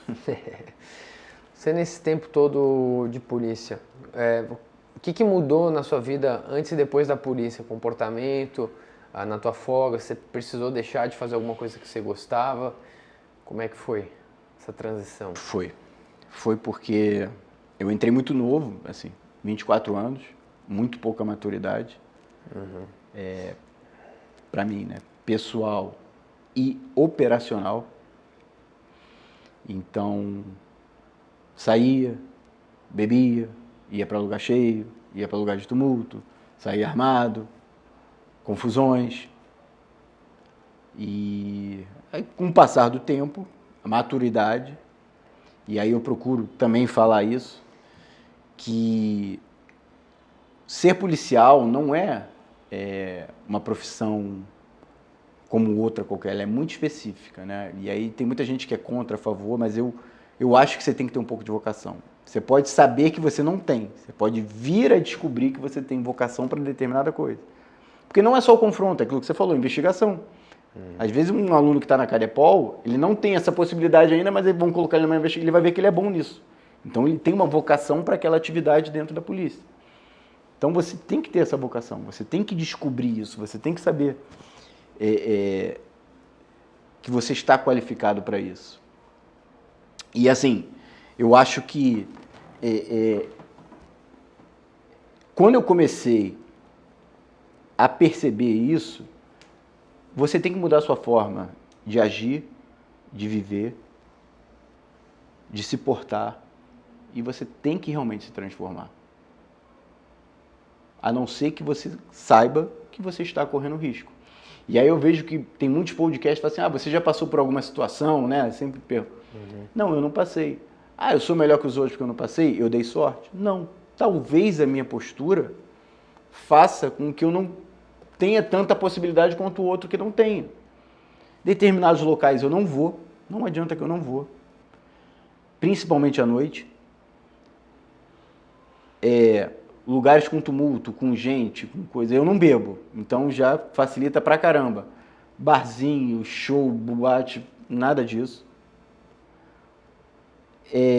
Armado, saio? Saio. Sempre saio armado? Quase sempre. Chegou uma época que eu fiquei na dúvida, por causa do meu filho, não sei o quê, mas eu prefiro. Eu prefiro já que ele já tem essa familiaridade, ele já tem esse conhecimento, entendeu? A gente não esconde nada em casa dele. E eu acho que a postura é fundamental. E aí que eu falo no curso de formação, até a roupa que você usa. Porque às vezes você acha que está passando batido e você não está passando batido. E aí se você não se coloca numa condição ideal para o confronto, é melhor você não ir armado. Deixa a arma em casa, deixa a carteira em casa. Porque você, quando vai para o Rio de Janeiro, você tem que ir preparado para a guerra. Você tem que ir preparado para o combate. Porque a gente não sabe o que pode acontecer. E aí, por que as coisas não acontecem comigo? Eu sou ser humano. Lógico que em algum momento eu vou me distrair. Mas a inteligência não está em não se distrair. Está em me distrair, mas eu tenho que voltar. Então, por exemplo, isso é muito comum para a gente. Você comprou lá um suporte no carro para o teu celular, tu está dirigindo, e aí vem uma mensagem do teu chefe. Ou uma mensagem importante, cara, que eu tenho que ler agora. Beleza, você tem que ler, você vai ler.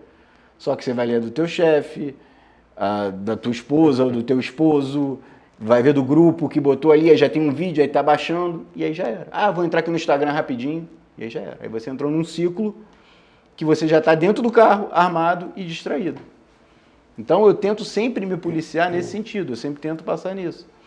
E eu acho, por que eu dei essa volta toda e falei isso tudo? Porque infelizmente muita gente que não sabe o que é ser policial, ou não passou por situações de adversidade, continua vivendo normalmente. Você pode viver normalmente, mas a probabilidade de você cair numa exposição dessa, de um perigo iminente, é muito maior. Então depende da tua postura, daquilo que você quer. Saiba o que você vai fazer, saiba a sua limitação e saiba tomar a melhor estratégia para aquilo que você quer fazer. Então quando você entrou, você demorou ali um pouquinho para ir adaptando a tua vida, ou passou policial, caindo na real. Errei muito, né? Foi no erro. Chegou a errar, sair para um lugar errado. Sim. Mas não aconteceu nada demais, você está aí hoje, né? Foi livramento, porque... Já teve alguma confusão Fiz algumas besteiras aí. A velha criatura que falam que... o cara novo de polícia não tem... Eu quando entrei polícia, assim, os primeiros meses eu ainda fui para carnaval de rua, armado. Cara... No meio da rua, carnaval de rua armado. Depois que eu me toquei, cara, eu não posso, mano. Né? O que a gente tá fazendo armado? O que eu tava fazendo, velho? A gente só tem a perder, a verdade é essa. Mesmo que você se safe, você pegou lá, deu um tiro em alguém. Pô, cara. Imagina. Na micareta tu deu um tiro em alguém porque o cara tentou tomar a tua arma. É difícil. E muita gente não tem essa percepção. Se quer ir, vai sem nada. Não. Sou normal, tô normal aqui. Vai, ambiente controlado também, entendeu? Tem que ser, não dá pra... Você falou já em Deus algumas vezes aqui, ó. Você tem a sua fé, você é cristão, né? Esse processo da tua fé foi depois da polícia ou já vem de sempre? Foi depois da polícia, numa fase bem no início. E aí eu me desviei. E aí algumas coisas aconteceram na minha vida. E aí ficou muito ruim mesmo o lado pessoal. E aí tava tudo muito ruim. E aí eu resolvi dar um basta. Até mesmo questão de bebida, né? Porque eu não tinha a característica de ter um limite. Então eu achava que sempre estava bem, estava bem, estava bem. E quando você via, estava completamente... Você era um cara intenso. Muito. Entendi. E aí eu tava vendo que isso ia me levar pro barro e que não ia ter fruto. E até problema no relacionamento por conta disso. E aí eu resolvi dar um baixa. Aí eu falei assim, a única coisa que pode me salvar é Deus, é Cristo. E foi aí que eu comecei a caminhar, a buscar. E aí o conselho que eu posso dar, assim, cara, é o livro vivo mesmo, assim. Se você precisa de um direcionamento, você precisa daquele pai que te dá uma orientação. E aí eu comecei a seguir, comecei a comprar aquilo ali, comecei a acreditar. Começou a ler a Bíblia. E aí aquilo começou a direcionar. E aí você acaba mudando, você acaba tomando algumas atitudes que... E aí a mensagem que eu quero deixar, assim, isso não é para quem é santo. Isso é para quem é santo já está no céu. Isso é para o pecador. É para tentar mostrar a você que você está errado e que você pode se arrepender. E aí sim, quando você se arrepende, reconhece, pede perdão e pede ajuda, vem aquele direcionamento para a sua vida, para aquilo que você possa fazer. Porque todo dia a gente está errando, está pecando, desde que para Deus não tem pecadinho e pecadão, mas pecado é pecado. Mas às vezes é uma coisa boba, até pensamento. É você chegar e, caraca, errei. E tem pecados que a gente tem mais dificuldade de superar. Tem pecados que a gente superou e voltou. E aí, o que acontece geralmente? Não sei se acontece contigo. Quando você peca e sabe, caraca, eu tô me sentindo sujo. Deus não vai me perdoar. E você acaba se afastando. Porque você se sente indigno daquilo ali, como se você fosse um hipócrita. E todo mundo passa por isso. Todo mundo tem momentos na vida que passa. Ninguém é perfeito. E é isso aí que norteia a minha vida, entendeu? Eu sei que eu vou errar, eu sei que eu vou tropeçar, mas eu tenho que confiar. Eu não posso me afastar totalmente. E aí o que eu procuro, já fui muito mais ligado. Confesso para você que essa rotina, essa intensidade de atividade, de trabalho, acabou me afastando um pouco, mas eu nunca rompi laços. Então eu sempre, na medida que eu posso, domingo sempre estou na igreja e procurando buscar, procurando ser melhor, procurando aperfeiçoar e tentar corrigir os meus erros através do arrependimento. A relação com Deus é uma coisa que tem que ser alimentada, né? Tipo uma relação com alguém. E principalmente você tem que buscar. A gente policial, né? Pô, policial que não tem, porque assim, o que te garante?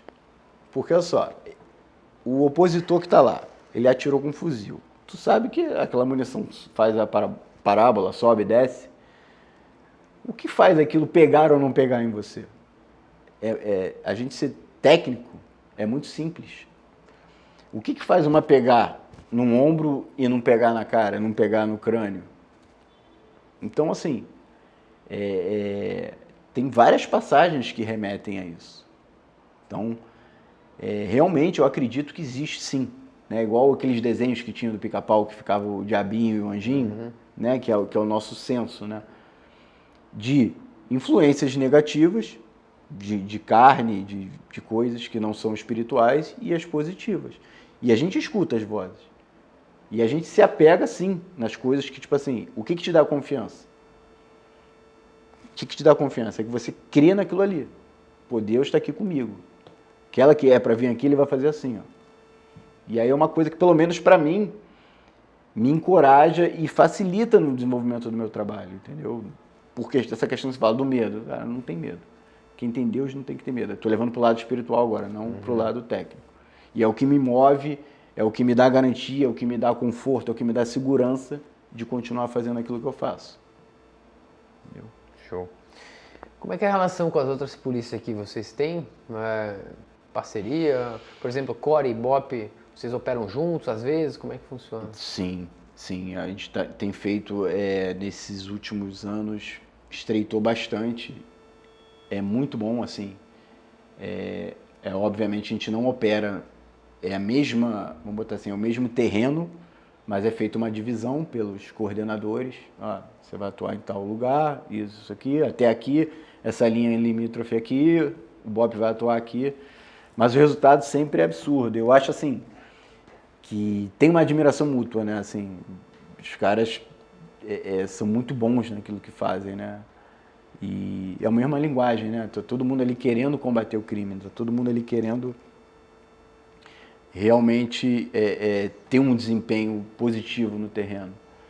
E todas as operações nossas, cara, sempre foram bem sucedidas, sempre. Sempre. A gente não consegue operar junto, porque cada um tem sua doutrina. Sim. Mas você imagina o peso que isso tem numa determinada comunidade. Core e BOP atuando junto. Então, assim, mostra que a gente está com o mesmo objetivo em prol da mesma coisa, com essa integração. Você diria que, agora que me veio na cabeça, né? Eu acho que operações especiais também tem muito a hierarquia e disciplina forte. O polícia militar já tem o militarismo. Talvez um cara de operação especial core é um pouco mais, se for ver, entre as militarizado também, aquela disciplina na operação. Assim, Ou você acha? Você falando, comparando um policial da core com um policial regular de uma delegacia. Isso. Acaba tendo essa uniformização, a militarização nada mais é do que uma uniformização. Você seguir um padrão, você consegue. E para um time tático funcionar, você precisa de um padrão, porque senão não funciona. Se você resolve fazer uma coisa e eu faço uma coisa completamente que você nunca viu, a coisa não vai dar certo. E a militarização nada mais é do que isso. E a gente tem que trazer isso para a gente, mas não de uma formalidade. Eu acho que a diferença exatamente se baseia nessa palavra, formalidade. Tá. A gente não tem uma formalidade, mas a gente tem uma uniformidade. Que a gente consegue ter a mesma linguagem. Se eu sei que você tomou uma decisão X, eu tenho que fazer uma decisão Y, porque a gente tem essa uniformização. É que na militar o cara que é um pouco mais velho já é superior ao outro, né? Por exemplo, um cara que é sargento vai trabalhar com o cabo junto. O sargento está acima do cabo, mano. Na Polícia Civil vocês são todos... Não tem isso, né? Não. Tipo, todo mundo é colega. E eu acho que isso é um facilitador. Porque você coloca todo mundo igual. Então, assim, o que difere, a única coisa que difere é a experiência. É experiência, é conhecimento. A escala da core é plantão que vocês fazem normalmente, né? Tem administrativo e tem plantão. Né? Hoje, como eu estou lotado no serviço de treinamento especializado, a minha escala é administrativa. Então, eu trabalho ao longo da semana. Quem é do plantão, quem são os operadores que vão para as operações, eles trabalham numa escala de 24/72, que é a escala da Polícia Civil. Sim. Você trabalha em qualquer lugar, é 24/72. Se acontece algo extraordinário, você que está no administrativo pode ser convocado? Pode ser não, regularmente. Regularmente acontece. A gente é convocado principalmente para essas operações mais sensíveis, nessas comunidades que têm um grau de periculosidade muito maior. E eu acho que é esse o nosso diferencial como corpo de instrução. Eu sempre vejo, eu costumo botar na minha rede social a questão do TOI, né? O que é o TOI? É você treinar, operar e instruir. Acho que esse trinômio, ele que permite que você consiga engrandecer a tua atividade, seja ela qual for. O que é o nosso diferencial da CORE? A gente não tem um corpo de instrução. Esses são os instrutores. Os nossos instrutores são os nossos operadores. Quem está operando na favela vai dar aula para você.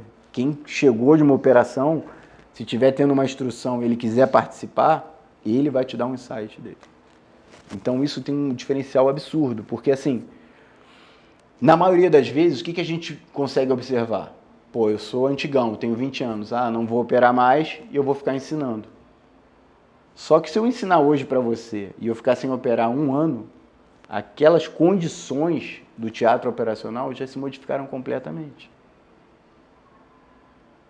Comunidades que usam mais pistola com rajada, comunidades que usam mais fuzil, qual é o fuzil, qual é o tipo de barricada, qual é o tipo de seteira. Isso tudo eles evoluem muito, muito, muito, muito, muito. Se você não está lá, como é que você vai ensinar? Como é que você vai estudar aquilo ali para aperfeiçoar? Eu vou precisar de um telefone sem fio de alguém que me dê um insight. E aí eu acho que esse é o nosso diferencial. Todo mundo que está lotado no setor, no serviço de treinamento especializado, tem condições e quando é requisitado, está sempre operando. E assim, só para finalizar, o que hoje eu vejo como diferencial? Eu sempre fui de uma equipe, da equipe 3. E a minha realidade é essa equipe, a minha segurança é nessa equipe. E eu agora estando no STE, eu tenho possibilidade de trabalhar com as outras equipes. E aí eu consigo ver a peculiaridade de cada uma. Eu consigo ter um insight maior, mais estímulo, formas diferentes que um faz, outro faz. E isso só engrandece o quê? O treinamento da própria unidade. O policial no Rio está acostumado com muito confronto. Se pega um policial do Rio, aqui estou elucubrando aqui. Pega um policial do Rio, por exemplo, o Core ou o Bop, coloca para trabalhar num lugar mais tranquilo, sei lá, vai para Santa Catarina. O cara será que entra em depressão? Que tipo, vai ter confronto, mas vai ser tipo 20 vezes menos. Pergunta difícil. Será que alguém gostaria, você acha que alguém com um combatente daqui gostaria de ir para um lugar mais tranquilo? Ou acha que o pessoal não ia gostar? Assim, porque aquilo que eu te falei, a minha realidade é SOT, né, cara? É o grupo de operações especiais da Core. Então, todo mundo que está lá vibra muito. Não que os outros setores não vibrem, né?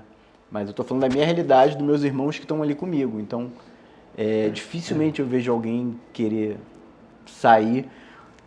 Eles até saem do centro aqui da cidade e vão para lugares do interior. Mas mesmo morando distante, eles poderiam estar numa delegacia mais próxima à residência dele. Não, eles querem continuar ali no combate. É um vício, vou te falar assim. É um vício. Eu acho o seguinte, que enquanto a carcaça aguentar, se estiver bem fisicamente, você vai continuar. Todo mundo tem seu limite, né? Mas... Você já deve ter visto colega também, às vezes, desanimar. Pô, combati demais, já tô legal. Sim. Tu quase passou por isso, né? Tu falou. Sim. E aí eu acho que a nossa função é essa. É tentar conversar, tentar puxar, tentar dar um feedback. Pô, o que tá... Porque às vezes, o que afeta o seu motivacional não é só o trabalho. Você pode estar com um problema familiar, um problema com esposa, você pode estar com um problema com pai, mãe, de saúde, problema financeiro. E não adianta, isso afeta. Nós somos seres humanos. Então, assim, às vezes a gente tem muito isso ali. A gente procura um conversar com o outro, logicamente aqueles que têm mais intimidade, para tentar puxar o cara de volta, entendeu? Porque também ali não adianta você estar muito desmotivado, porque aí você acaba virando um risco para você e para sua equipe, entendeu? Você tem que ter um mínimo de motivação. Pode ser que você não esteja lá em cima, mas também você não pode estar muito aquém daquilo ali. de vez em quando faz parte, acho que até qualquer empresa, organização, às vezes o cara está meio destoando um pouco, passou um tempo, está destoando um pouco do que é a organização, depois remaneja, enfim. Faz parte, né, cara? Sim, sim. Carlos, vamos para um quadro agora chamado Tiro Rápido, no Café com a Polícia. Não sei se você já viu, eu vou fazer uma pergunta, vou falar uma frase e você vai responder com uma palavra. Vamos tentar, vamos lá. No máximo uma frase. Não precisa explicar. Beleza? Beleza. Vamos começar agora o tiro rápido. Polícia é... Abnegação. A Core é... Orgulho. Ser policial é ser... Persistente. O que eu mais gosto da polícia é... Meus irmãos. O que eu menos gosto na polícia é... Política. Um motivo para ser policial. Se você fosse falar para alguém. Motivo para ser policial. Vocação. Um motivo para não ser policial. Vocação. Não ter a vocação. Boa. Policial bom é policial. Honrado. Bandido bom é bandido. Encarcerado. Encarcerado. Operar na favela é... Tem que ter uma resposta política, né? Vamos lá. Gratificante. Boa. Boa resposta. Se eu voltasse no tempo, eu? Faria tudo de novo com mais dedicação. Show de bola. Passou pelo tiro rápido. Foi bom. Para finalizar, qual recado você teria para dar, ou conselho, para quem um dia deseja ser policial? Bom, vamos lá. Primeira coisa é acreditar sempre no seu potencial, né? A gente sempre passa para situações, acho que todo mundo que ingressa nesse universo do concurso público sabe que tem que abdicar de várias coisas, que tem que se dedicar, que é uma dificuldade. Hoje em dia tem muita correria no dia, e a gente tem pouco tempo para coisa, e você tem que abdicar da família, abdicar de filho, esposo, esposa e se dedicar. Beleza, concurso público. Só que na voga do concurso público você acaba, não, a polícia paga bem, eu vou fazer. Isso não está errado, não. E é aquilo que eu falei para você. Entrou para a polícia, você está dentro de um curso de formação, você vai conhecer N possibilidades. N possibilidades. Então, assim, procure fazer, para uma satisfação pessoal, o melhor que você possa fazer com a ferramenta que você tenha. Não tenta criar subterfúgio, criar desculpa, criar justificativas para você ficar na inércia, ficar na sua zona de conforto. Faça o melhor. Eu acho que quando a gente entrega o nosso melhor, seja em qual área for, de um trabalho de polícia, você se sente gratificado. Como eu falei no início, a gente faz as coisas não esperando reconhecimento de ninguém, a gente faz porque tem que ser feito. A gente faz porque tem que fazer. Eu não vou reclamar de condições adversas, eu não vou reclamar de falta de investimento, eu não vou reclamar de salário, eu não vou reclamar nada disso. Não é o que eu tenho, não é o que eu escolhi, então eu vou desempenhar da melhor forma possível. Então o recado que eu dou é assim, descubra a sua vocação, porque todo mundo tem uma vocação, e vê se ela coincide com aquela atividade que você quer desempenhar na polícia. É isso. Vai se aposentar na polícia? Nem penso nisso agora. Acho que eu não consigo imaginar a minha vida sem a polícia. Sem a polícia. Sem a polícia. Eu ainda prefiro ficar aí no abono aí algum tempo. Com 30 anos você pode, você pode pegar um abono se quiser. Isso, é isso aí. Você pretende? Pretendo. Enquanto eu tiver força ainda, enquanto eu tiver alguma utilidade para a polícia, eu pretendo ficar aí, entendeu? Legal. Carlos, obrigado demais pela presença aqui no Café com a Polícia, meu irmão. Valeu. Para quem quiser te encontrar na rede social, tem canal no YouTube, Instagram, como é que é? Tenho Instagram, OnTarget, né? _ F12. OnTarget _ F12, canal no YouTube não tem. Então, você que está aí, quer seguir o Carlos, vai lá, OnTarget, em inglês, né? _ F12. Tentei meter o inglês aqui, a pronúncia não foi tão boa, mas... Obrigado pela presença de novo, meu irmão. Valeu. Você que veio até aqui, comenta aqui embaixo. Vim até aqui, o que achou da entrevista. Não esquece de deixar aquele like no vídeo para ajudar o canal e se inscrever se ainda não for inscrito. Beleza? Essa foi a entrevista de hoje. Muito obrigado pela sua atenção. Forte abraço. Fique com Deus. Tchau, tchau.